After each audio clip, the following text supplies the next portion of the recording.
Over the past few months, Russia has significantly accelerated its offensive, taking advantage of the summer foliage to obscure Ukrainian reconnaissance drones and launching simultaneous attacks across multiple fronts. With over 50,000 troops amassed near Ukraine's northern border, the Kremlin has expanded its campaign into Sumy, a region previously considered a secure rear area for Kyiv. Russia has seized more Ukrainian territory in recent months than at any point since late 2022. But this war is not just about maps. Perceptions in the West are also shifting. While brutal fighting continues on the ground, the Kremlin appears to be pursuing a different strategic goal to convince the West that a Russian victory is inevitable.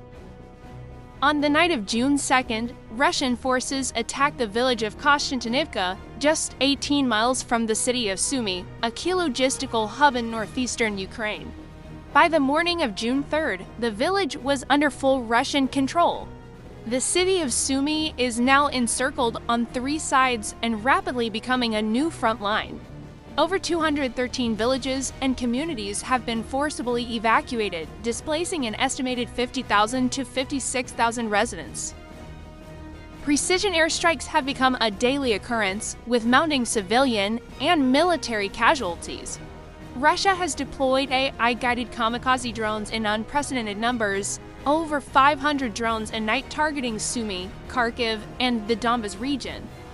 From the night of June 11th to the morning of June 12th, Kharkiv, a symbol of Ukrainian resistance, was struck by 85 drones in a single wave, resulting in more than 60 casualties and widespread damage to civilian infrastructure.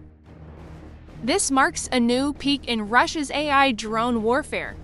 These drones, capable of autonomous target acquisition, are now being produced at a rate of roughly 70 per day.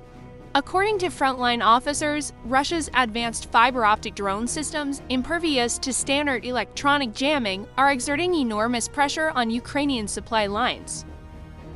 Meanwhile, Russian troops have pushed through the Kursk region into Sumy, destroying numerous Ukrainian outposts and border villages. The city of Sumy, the regional capital just 18 miles from the border, may be Russia's next objective. Ukrainian soldiers acknowledge they are outmatched in both manpower and unmanned aerial capabilities. On June 1st, Ukraine's ground forces commander, Lieutenant General Mikhailo Drapety, resigned his post but not the fight. He announced plans to continue contributing through strategic logistics, training, and combat morale. Drapety emphasized the importance of digital training, accelerating combat preparedness through virtual simulations that help new recruits acclimate to battlefield conditions without the immediate risks of live deployment. He also proposed establishing a professional psychological support network for soldiers suffering from the intense emotional toll of continuous combat, lack of rotation, and mounting casualties, factors contributing to signs of PTSD across the ranks. A commander in Konstantinivka admitted, "Our personnel are exhausted.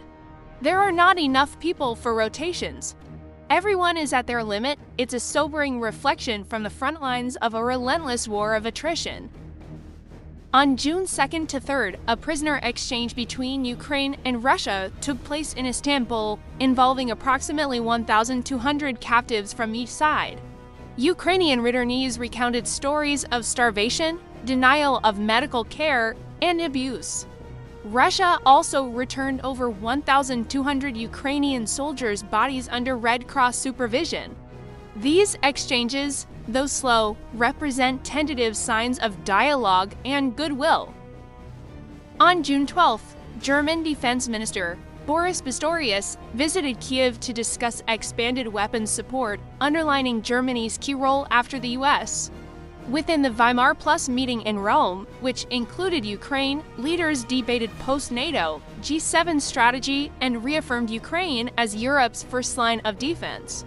Meanwhile, U.S. Senator Marco Rubio reiterated America's support for the Russian people and expressed hope for a lasting peace between the two nations.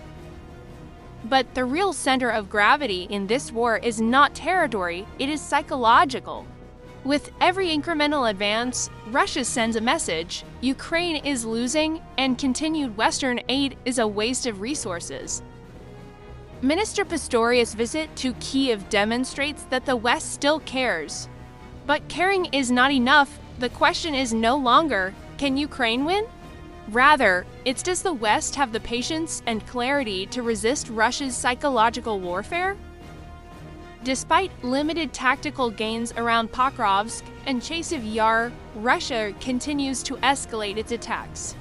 Even regions like Dnipropetrovsk, still under Ukrainian control, are being shelled to stretch Ukrainian forces thin. In Zaporizhia, previously quiet, Ukrainian special forces have been redeployed to guard against a possible southern assault.